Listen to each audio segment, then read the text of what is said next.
2010년도 제46회 중앙광고대상 건설 부분의 최우수상 수상작은 현대건설의 힐스테이트 시리즈 광고였습니다. 여러분 기억나십니까? 힐스테이트의 광고. 이 현대건설 힐스테이트 광고의 메인 아이디어는 이렇습니다. 누구나 자신만의 공간, 즉 스테이트가 필요하다. 누구나 자신만의 안락한 공간이 필요하다라는 것입니다. 현대건설이 자신만의 공간을 이렇게 소유하고자 하는 소비자들의 욕구를 너무도 잘 그 광고를 통해서 표현해 주었다는 것입니다. 즉 한국 사회가 지향하고 동경하는, 특히 기득권층이 추구하는 가치가 뭔가, 한국 사회가 과연 무엇을 추구하는가, 그것을 현대건설에서 그 광고를 통해서 잘 대변해 주었다는 것인데요. 우리 먼저 설교를 듣기 전에 그 시리즈 광고 중 두 편의 광고 동영상을 한번 보시겠습니다. 제목은 세상을 가치 있게 사는 법입니다. 먼저 주부편입니다.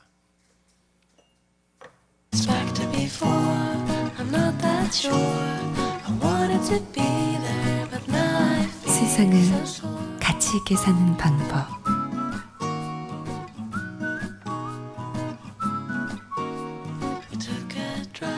그리고 힐스테이트에 사는 것.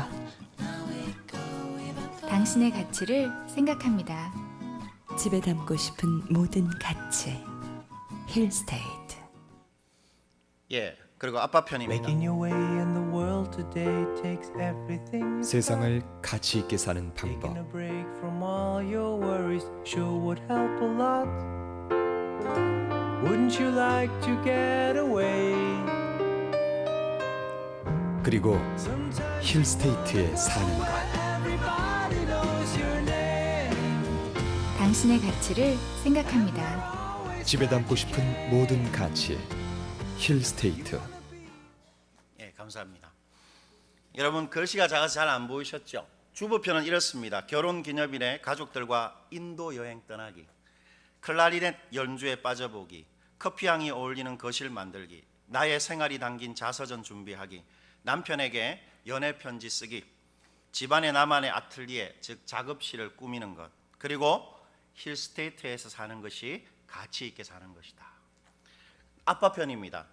아이의 친구 이름 3명 이상 기억하기, 아이를 위한 서재 만들어주기, 아이와 함께 파스타 요리 만들기, 가족과 요트로 도보 해협 건너기, 그리고 아이들의 성장 다큐멘터리 만들기, 가족과 사랑의 집 짓기 참여하기, 그리고 중요한 것은 힐스테이트에서 사는 것. 그것이 가치 있게 사는 것입니다. 현대건설이 말하는 가치 있는 삶은 단지 생존을 위한 것이 아니라 자기 실현을 추구하는 삶입니다. 내 아이들 그리고 아내와 남편의 행복을 보호하고 지켜가는 것이 가치로운 삶입니다. 그리고 무엇보다 그러한 것들을 실현할 수 있게 해주는 안정된 자신만의 공간, 스테이트, 바로 힐스테이트를 확보하는 삶, 그것이 세상을 가장 가치 있게 사는 것입니다. 여러분 그런 것 같습니까? 그런 것 같죠? 우리가 마치 집을 장만하기 위해서 사는 사람처럼 우리는 살아가고 있는지도 모르겠습니다. 그렇다면 여러분 성경은 그러한 삶에 대해서 뭐라고 말하겠습니까? 우리가 성경과 믿음의 선진들의 삶을 통해서 우리가 분명히 보게 되고 확신하게 되는 가치 있는 삶은 이런 것이지요. 이 땅에서 하나님의 가치를 추구하고 그것에 목숨을 바치는 삶입니다. 그것이 성경이 말하는 가치로운 삶입니다. 조기 은퇴 후에 65세 조기 은퇴 후에 해변가에서 자기 명의의 별장을 딱 소유하고는 석양을 바라보면서 아내에게 골프샷을 딱 가르쳐주고 주말에 찾아온 우리 손주들하고 조개 껍데기를 줍는 그런 고상하고 안락한 삶을 성경은 썩 좋아하지 않는 것 같습니다. 그렇지 않습니까, 여러분? 유일하고 소중한 우리의 생이 다 끝나서 우리가 평생 동안 섬겼던 그분 앞에 우리가 딱 섰을 때에 우리 삶의 최후 업적이 나만의 작업실을 꾸민 것이고 아이들하고 행복하게 요리를 만들면서 지낸 것이고 또 손주들하고 조개 껍데기를 줍고 요트로 영국 도보 해협을 걷는 것이라면 그것이야말로 비극적인 삶이 아니겠습니까? 하나님, 조개 껍데기 보십시오. 제가 조개 껍데기 줍다가 왔습니다. 분명한 것은 이 땅에서 하나님의 가치와 어울리지 않는 삶은 그것이 무엇이든 인생을 낭비하는 망하는 삶의 방식이라는 것입니다.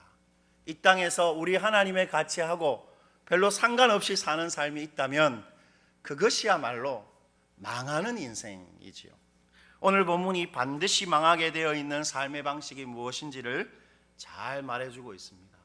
여러분, 본문은 갈대아인들, 즉 이 하바국 선지자 당시에 패역했던 이스라엘을 하나님께서 돌이키기 위해서 들어서 사용하신 이방인들이지요. 이 갈대아인들이 망할 수밖에 없는 이유가 이 세 절에 잘 기록되어 있습니다. 여러분, 2장 전체를 보면 2장 6절과 9절과 12절과 15절에 반복되는 수사적인 표현이 있지요. 그게 뭡니까 여러분? 선지자는 화 있을진저, 그 말을 반복함으로 이 갈대아인들의 피할 수 없는 재앙을 경고하고 있습니다. 화 있을진저, 이 말은 문자 그대로 번역하면 이렇습니다. 오 화로다. 그런데 이것을 좀 더 의역하면 이렇게 할 수 있습니다. 너희는 반드시 망할 것이다. 갈대아인 너희들, 무슨 일이 있어도 반드시 이 땅에서 망할 것이다. 하나님 그렇게 강조하고 있지요. 때문에 오늘 본문은 반드시 망하는 삶의 방식이 뭔가 우리에게 반면교사로 말해주고 있습니다. 오늘 하나님이 반드시 망한다고 말하신 사람들의 삶의 특징이 12절에 잘 기록되어 있죠. 우리 12절 크게 한 번 더 읽어보시겠습니다. 12절입니다. 피로 성읍을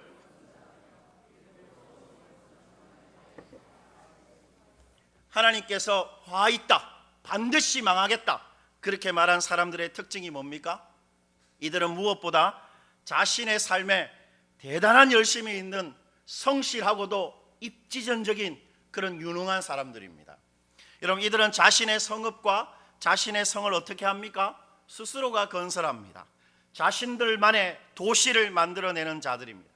자신과 자신들의 가족, 자신들의 소유, 자신들의 미래를 보존하고 지킬 자신만의 공간, 그 스테이트를 만들어내기 위해서 열심히 수고하고 결국 그 일을 해냅니다. 유능하게 해내지요.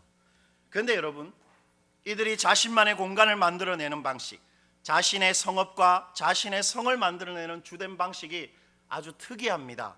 뭐라고 되어 있죠? 피와 불의로 자신들의 공간을 확보합니다. 여러분, 12절 다시 한번 보시겠습니까?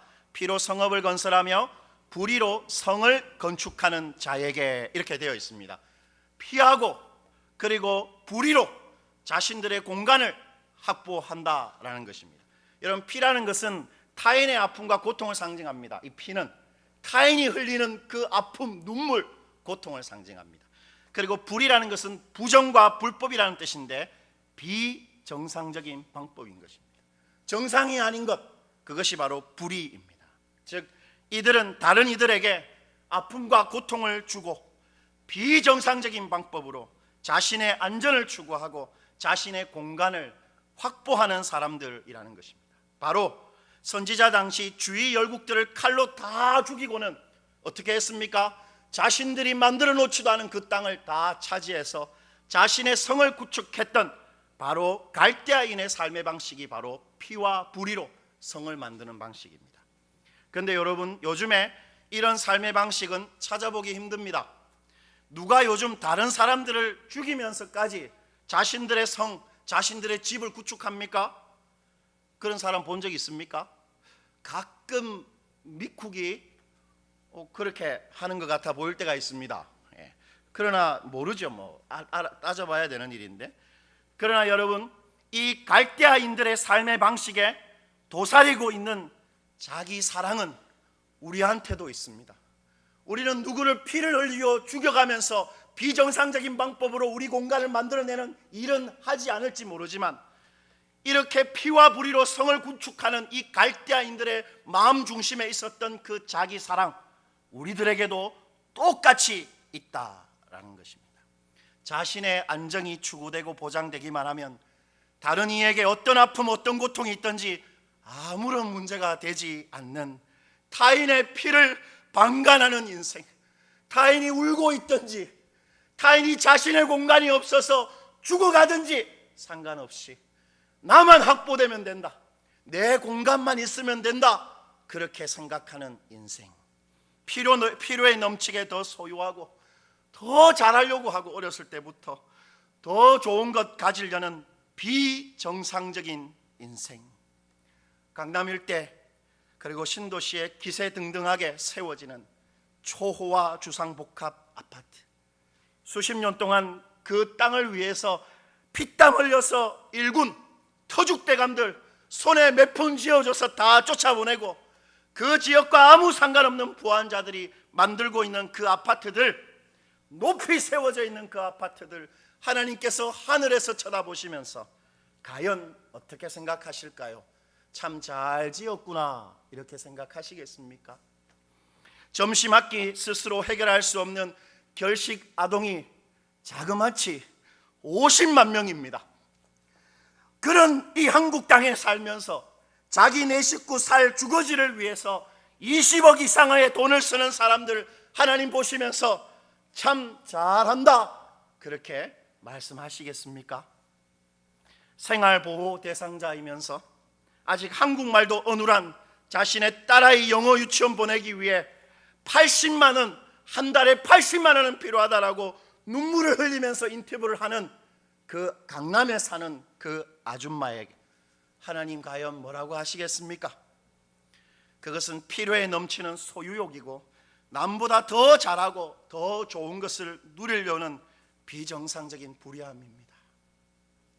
강남의 대형교회에 청년부의 80% 이상이 유학을 갑니다.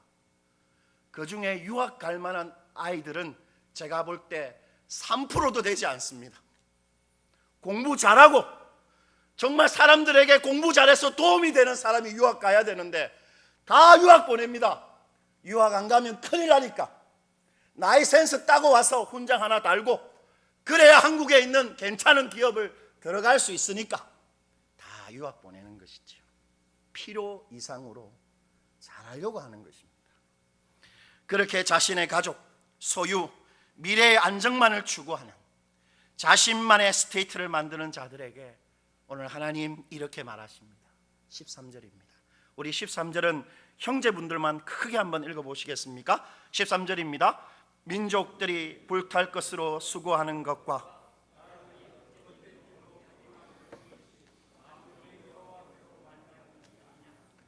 하나님께서는 자기만의 성과 성읍을 건설하고 구축하는 그 열심을 불탈 것을 위한 수고요, 헛된 일을 위해 피곤하게 되는 것이다 단언하십니다. 여러분 그렇게 읽으셨죠? 즉 자신만의 안전만을 추구하는 인생은 그것이 아무리 성실한 열심이라도 한 줌의 재로 불태워질 것을 위한 열심이고 결국 내 손에 아무것도 잡히지 않는 아무 가치가 없는 것을 위해서 평생을 힘을 낭비한 것이다. 한마디로 그러한 열심과 성실은 헛수고다. 주님 그렇게 말합니다. 피와 불의한 방식으로 내 집을 짓고 내 인생을 보호하기 위해서 성을 만든 사람들 다 헛수고했구나. 하나님 그렇게 말하십니다. 어떻습니까 여러분? 자신만을 위해 열심히 사는 거 당연한 거 아닙니까? 우리 아이들이 공부 잘하는 거 당연히 우리가 힘써야 될 일이죠. 나이가 어느 정도 차면 자식에게 물려줄 만한 부동산 정도는 있어야 되는 거 아닙니까? 여러분 자신을 위해 열심히 사는 게 도대체 뭐가 문제입니까? 오늘 13절에 만군의 여호와께로 말미암음이 아니냐라는 말은 이런 뜻입니다. 이것이 바로 하나님께서 하시는 일이다. 이렇게 할 수 있습니다. 자신만을 위해 좀 더 좋은 대학을 가고 자신만을 위해 사회에서 더 좋은 자리를 점하고 자신만을 위해 좀 더 넓은 평수의 집을 장만하는 그 모든 노력과 열심을 헛수고가 되게 하는 것은 바로 하나님께서 이 땅에 하시는 일이다. 이것이 바로 나 여호와 하나님이 이 땅에서 주로 하는 일이다. 그렇게 말합니다. 때문에 자신만을 위해 사는 삶은 그 열심이 아무리 성실하고 훌륭한 수고라 해도 결국 헛수고입니다. 이것은 진실입니다. 그냥 제가 목소리 높여서 말하는 게 아니고 성경을 해석하고 있는 것입니다. 왜 진실입니까? 하나님께서 그러한 사람들에게 반드시 그렇게 하고야 마시겠다, 그렇게 오늘 말하고 계시기 때문입니다. 그런데 여러분, 하나님은 왜 자기만을 위한 삶을 결국 헛수고가 되게 하십니까? 하나님 도대체 우리한테 무슨 억하심정이 있어서 이 땅에서 우리가 바둥대면서 좋은 대학 가고 열심히 야근하면서 그렇게 직장에 충성하고 우리 자녀들 건사하고 우리 가족 위해서 열심히 사는데 왜 우리 보고 그거 헛수고다 이렇게 말하시는 이유가 뭡니까? 하나님 왜 도대체 우리한테 그렇게 하십니까? 14절이 그 이유를 이렇게 밝혀주고 있습니다. 우리 14절 크게 한번 읽어보시겠습니다. 이는 물이 바다를 덮음같이 여호와의 영광을 인정하는 것이 세상에 가득함이니라. 이는 왜냐하면 이런 뜻입니다. 하나님께서 왜 피와 불의한 방식으로 자기 성을 구축하는 사람들의 모든 수고를 불태우고 쓸모없이 여기는 이유는 바로 세상의 모든 곳에 하나님의 영광이 가득하기 때문이다. 주님께서 그렇게 말씀하고 있습니다. 자신만을 위한 삶의 모든 열심을 하나님께서 헛수고가 되게 하는 이유는 세상 모든 곳에 하나님의 영광이 가득하게 될 것이기 때문입니다. 무슨 말입니까, 여러분? 우리가 노래도 부르고 하는데 그게 무슨 말이지요? 여기서 물이 바다를 덮는다라는 것은 물이 바다의 모든 것을 다 채우듯이 이 세상의 모든 것에 단 하나의 예외가 없다라는 것입니다. 그리고 여호와의 영광을 인정한다고 할 때 이 여호와의 영광이라는 것은 이런 것입니다. 하나님의 존재의 탁월함의 내적 외적 발현입니다. 하나님이 가지고 계신 무소부재한 능력, 그분의 영으로서의 우리가 전혀 만질 수도 없고 경험할 수 없는 그분의 무한한 속성이 드러나는 상태, 그리고 하나님의 외적 발현, 즉 하나님이 우리를 사랑하시고 십자가 위에서 자신의 아들을 찢어 죽이시고 우리에게 선하신 그 상태가 확연히 드러나는 상태, 그것이 영광입니다.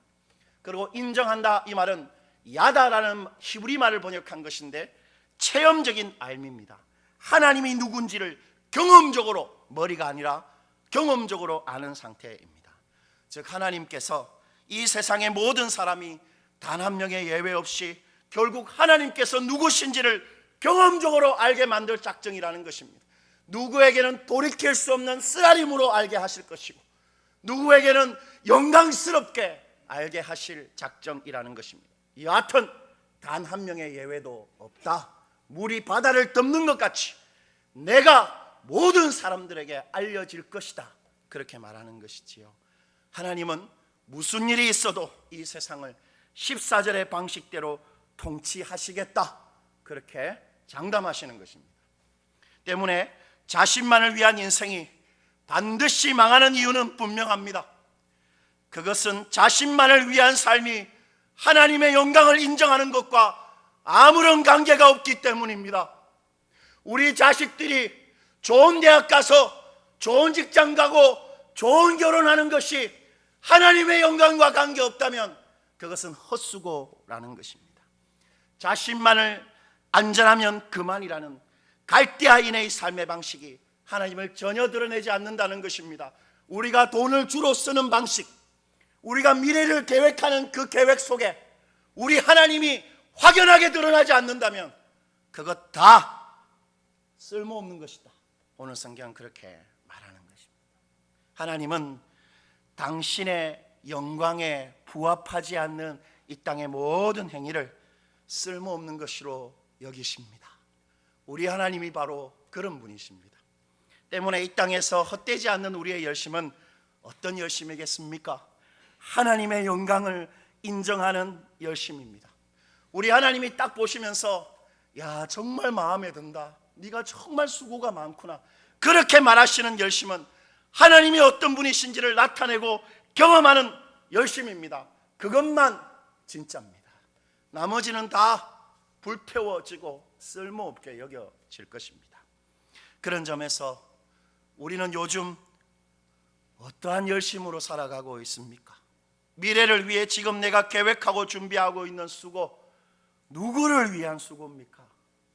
나는 무엇 때문에 그 늦은 시간까지 직장에 남아 있었습니까? 우리 인생, 우리가 하루 종일 힘쓰는 그 일, 누구와 무엇을 위한 수고고 피곤함입니까? 도대체 왜 우리는 일합니까? 누구 때문이지요? 이것만은 분명합니다. 우리가 수고하는 그 어떤 것이라도 만약 하나님의 영광을 인정하는 것과 관계없는 열심이라면 그것은 헛수고입니다. 아무리 그것이 남들이 다 인정해 주는 성실이고 견고한 성취라 해도 하나님 나타내고 그분 드러내는 성실과 성취가 아니면 그것은 결국 한 줌의 죄로 남을 헛수고입니다. 하나님께서 그렇게 하시겠다 장담하시고 있는 것입니다. 제 말이 아닙니다, 여러분. 우리 하나님의 말이기 때문에 우리는 마음에 아로새기고 그 말에 대해서 두려워해야 하는 것입니다. 그렇다면 우리는 무엇을 위해, 누구를 위해 살아야 됩니까? 답은 너무 선명하지요. 우리의 열심과 수고가 진짜 나를 위한 열심과 수고가 되기 위해서는 그것이 무엇이든 하나님이 누구인지를 나타내고 드러내는, 하나님이 원하시는 방식으로 하나님을 위해서 열심히 사는 것입니다. 하나님의 사랑을 드러내고 하나님이 누구인지를 나타내는 일에 우리의 삶을 들여야 합니다. 돈을 쓸 때도 하나님을 드러내기 위해 하나님이 원하시는 방식으로 돈을 쓰고 미래를 계획해야 합니다. 그래야 그것 하나님이 쓸모없게 여기지 않고 잘 들어 쓰셔서 사용하시는 것입니다. 그러므로 진짜 나를 지키고 정말 나를 보호하는 성은 무조건 열심히 한다고 해서 건축되는 거 아닙니다. 무조건 공부 열심히 한다고 해서 그 공부 잘하는 게 우리 자녀 지켜주지 않습니다. 여러분 다 키워보시니까 무슨 말인지 아시지요? 무조건 직장에 충성한다고 그것이 내 앞길 지켜주지 않습니다. 무조건 투자한다고 해서 그 돈과 부동산이 나를 지켜주는 거 아닙니다. 하나님의 영광을 인정하는 그러한 방식만이, 하나님을 나타내고 드러내는 그런 열심만이 나를 지키고 나의 앞날을 보장하는 것입니다. 그러므로 우리 하고 싶은 대로 살아가지 마십시다. 교회를 섬기면서 내가 기도하다가 생각하니까 이거 해야 되겠다 싶으면 그거 밀어붙이고 내가 하고 싶은 대로 하는 게 아니죠. 어떻게 하는 겁니까? 이 나의 주장이, 내 생각이 하나님 드러내는가 생각하고 하는 것입니다. 맞다고 생각한 대로 인생 살아가지 말고, 야, 이거 내가 이 돈으로 이 일을 하면 과연 하나님 영광 받으시는가, 하나님 드러나는가 생각하고 해야 그게 진짜 우리 손에 딱 움켜진다는 것입니다. 오늘 하박국 선지자가 피를 토하면서 화 있을 것이다 말했던 대로 살지 말고 주님 드러내는 방식으로 살아서 결국 마지막에 웃고 주님께 영광 돌리는 그런 복된 인생 되시기를 축원드립니다. 기도하시겠습니다.